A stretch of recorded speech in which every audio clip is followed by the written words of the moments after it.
Selamat pagi. Pada kesempatan kali ini saya akan menjelaskan tentang forensik digital pada sistem komputer dan penyimpanan data.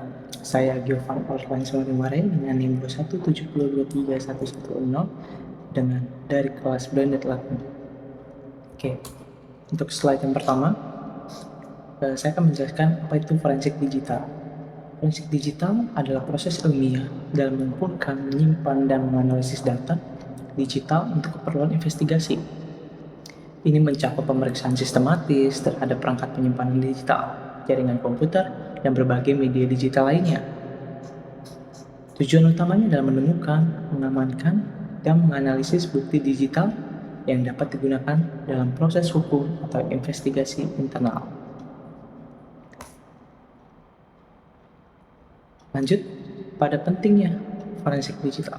Di sini ada 4 poin pentingnya forensik digital, yaitu yang pertama, penanganan kasus kejahatan cyber, yang kedua, pemulihan data yang hilang atau rusak, yang ketiga, membantu investigasi hukum dan regulasi, yang keempat, meningkatkan keamanan data.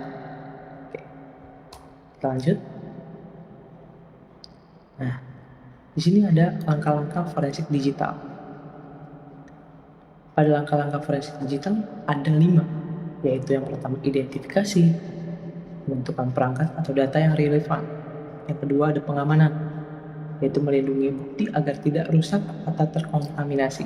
Yang tiga ada pengumpulan, yaitu mengumpulkan data menggunakan teknik yang aman. Yang keempat ada analisis, yaitu menganalisis data untuk menemukan informasi penting. Yang kelima ada pelaporan, yaitu menyusun laporan untuk digunakan dalam pengadilan atau investigasi. Nah, di sini juga ada diagram flow langkah-langkah forensik digital seperti yang Anda lihat di sebelah kiri bagian presentasi layar. Kita lanjut slide selanjutnya, yaitu teknologi dan tools forensik digital. Di sini ada berbagai macam teknologi dan tools yang digunakan dalam forensik digital. Yang pertama di perangkat lunak, yaitu ada EnCase, digunakan untuk akuisisi data, analisis, dan pelaporan dalam forensik digital. Banyak digunakan dalam investigasi profesional. Yang kedua ada FTK, yaitu Forensic Toolkit, memiliki kemampuan pencarian cepat dan analisis metadata yang mendalam. Yang tiga ada AutoSpy, yaitu open source tool yang digunakan untuk menganalisis hard drive dan data digital lainnya dengan antarmuka yang ramah pengguna. Yang kedua ada perangkat keras. Yang pertama, wallet brokers, perangkat yang memastikan data di media penyimpanan tidak dimodifikasi saat diakses untuk investigasi.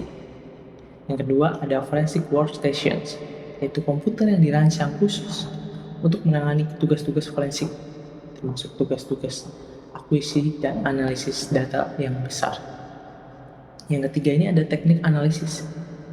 Teknik analisis yang pertama adalah analisis file, mencakup peninjauan aktivitas untuk melacak akses atau perubahan data.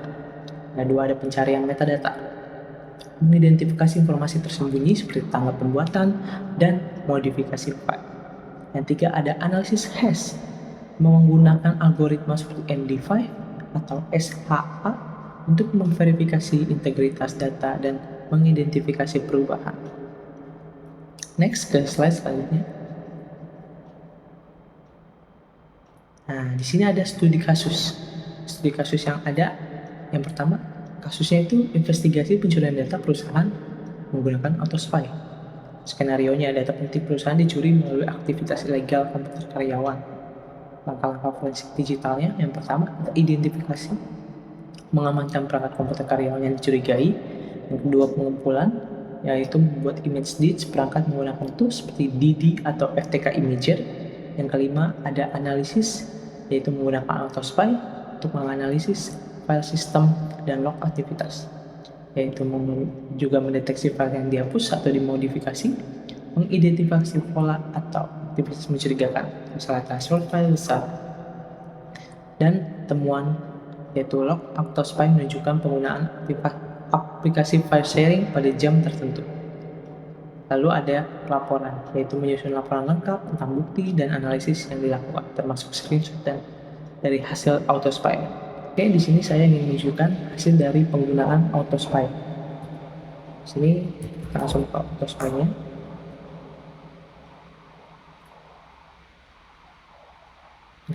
Saya akan menunjukkan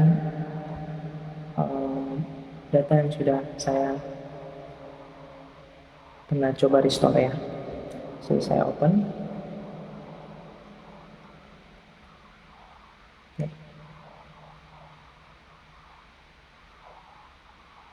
Nah, nanti akan terlihat seperti ini.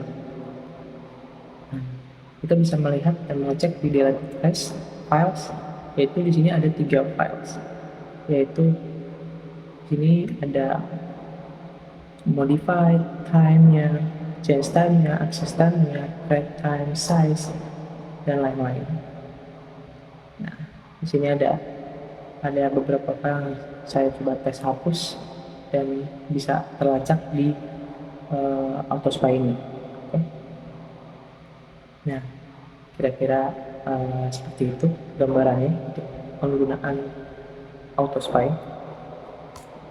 Nah, kita lanjut sekarang. Nah, tantangan dalam forensik digital. Apa aja sih tantangan dalam forensik digital? Ada 4 macam tantangan yang ada dalam forensik digital, yaitu yang pertama enkripsi dan proteksi data, yang kedua volume data yang sangat besar, yang ketiga keterbatasan alat dan teknologi, yang keempat perubahan teknologi yang sangat cepat. Nah, di sini ada diagram yang menunjukkan tantangan dan beberapa hal-halnya. Yang pertama, dalam teknologi itu ada 2 cabang, yaitu adaptasi tools dan perkembangan yang cepat. Kita sendiri tahu bahwa teknologi selalu berkembang dan berkembang, jadi kita harus dituntut untuk selalu cepat menyesuaikan dalam penggunaan toolsnya. Yang kedua ada keterbatasan, yaitu keahlian khusus dan biaya yang sangat tinggi. Yang ketiga ada enkripsi, yaitu kesulitan akses dan waktu deskripsi. Yang keempat ada volume data, yaitu storage data besar dan big data. Mari kita lanjut. Nah, kesimpulannya adalah forensik digital memiliki peran penting dalam investigasi modern menggunakan teknologi dan metode yang tepat adalah kunci keberhasilan. Studi kasus menunjukkan bagaimana penerapan forensik digital dapat membantu menyelesaikan masalah nyata.